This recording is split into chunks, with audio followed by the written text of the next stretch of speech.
পেঁয়াজের পাইকারি বাজারে চলছে স্থিতিশীল বলছেন বিক্রেতারা। পাইকারি প্রতি কেজি পেঁয়াজ বিক্রি হচ্ছে 50 থেকে 52 টাকা দামে।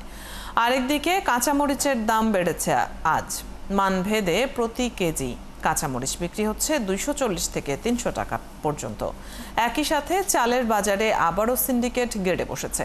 সেই সিন্ডিকেটই বাজারকে অস্থিতিশীল করছে অভিযোগ চাল বিক্রেতাদের। এছাড়া বাজারে মুরগির দাম কিছুটা বেড়েছে। বিক্রেতারা বলছেন বৃষ্টির কারণে বিভিন্ন পণ্যের দাম এমন বেড়েছে। আরও জানাচ্ছেন নজরুল ইসলাম।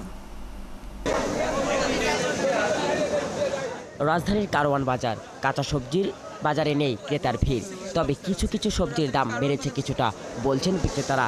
সেই সাথে কাঁচামরিচের দাম বৃদ্ধি পেয়েছে কয়েক গুণ। আর আমি কাঁচামরিচ তো ভাই 230, 240 টাকা কেজি বিক্রি করতেছি আমরা। 300 টাকা কেজি আর 280 টাকা কেজি। বর্ষার কারণে দাম বাড়ছে, বৃষ্টির কারণে। চিচিঙ্গা 30 টাকা, পটল 40, বেগুন 60, বরবটি 60, শসা 30, ওই ভেন্ডি 30, করলা 40। বর্তমানে আজকের বাজার বর্তমানে পেঁয়াজ হলো আপনার 48-50 পাইকারি রেট। গত কয়েকদিনের জন্য দেখা গেছে যে বর্তমানে যে পেঁয়াজ আছে পর্যাপ্ত পরিমাণ পেঁয়াজ আছে, পেঁয়াজের সমস্যা নাই। পেঁয়াজ আছে আপনার 3-4 পদের। দেশি পাবনার অরিজিনালটা মনে করেন যে 52 টাকা, হাইব্রিডটা 50 আছে, ফরিদপুরটা আছে 48, 45, 46, 3-4 কোয়ালিটির পেঁয়াজ। আলুর বাজার পড়তা 25 টাকা, বিক্রি হইতেছে 12 টাকা 13 টাকা কেজি আলু অনেক। উপরে হাই মার্কেট 15 টাকা বগুড়ার রাজশাহীর আলু।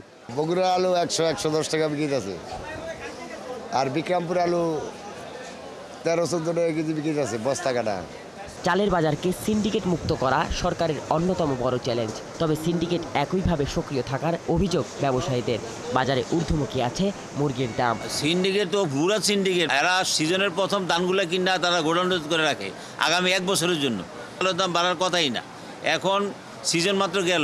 আজকে মিনিকেটটা বিক্রি হচ্ছে 78 থেকে 80 টাকা, আর 28টা হলো 58 থেকে 60 টাকা, কোয়ালিটি বুঝি 62 টাকাও আছে। ব্রয়লার মুরগি বিক্রি করতেছি 155 থেকে 160, সোনালী বিক্রি করতেছি 290 থেকে 300, দেশি মুরগি 580। আর ব্রয়লার গত সপ্তাহ ছিল 150 টাকা, আজকে বেচতেছি 160 টাকা। আর দেশি মুরগি ছিল আপনার গত সপ্তাহ 550 টাকা, আজকে বেচতেছি আপনার 580 থেকে 600 টাকা। এদিকে মাছের বাজারে ইলিশের দাম চড়া, সেই সাথে নদী ও চাষের মাছেরও দাম বেড়েছে। ইলিশ মাছের দাম প্রচুর। গত সপ্তাহ থেকে এই সপ্তাহে 100-200 টাকা কেজি বেশি। 1 কেজি 200-300 গ্রাম যেটা, এটা কেজি হইলো আপনার 250 থেকে 3000 টাকা। নদীর মাছ দাম বেশি, শ্বাসের মাছ দাম কম, ইন্ডিয়ান মাছের দাম কম। প্রতিনিয়ত বাজার মনিটরিং চলমান না থাকায় বাজারে ভোগ্যপণ্যের দাম বেড়েই চলছে অভিযোগ ক্রেতাদের। ওনারা বাজার মনিটরিং করা দরকার, যেহেতু হচ্ছে গিয়ে ওনারা তো বসে আছে। আসলে সত্যি বলতে ওনারা তো ফিল্ডে কাজ করতেছে না, ওনারা বললেই তো আপনার রেটটা কমতেছে না। ঊর্ধ্বমুখী, অবশ্যই ঊর্ধ্বমুখী। বাজারে একটা নিম্নমুখী তো কোনো কিছুই দেখি না। বাজার এখন একটু টালমাটাল অবস্থার মধ্যে যাচ্ছে। সরকার বেশি দামে পণ্য বিক্রি নিয়ন্ত্রণ না করলে জনগণের স্বস্তি আনা সম্ভব নয় বলেও জানান ক্রেতারা। নজরুল ইসলাম, 71, ঢাকা।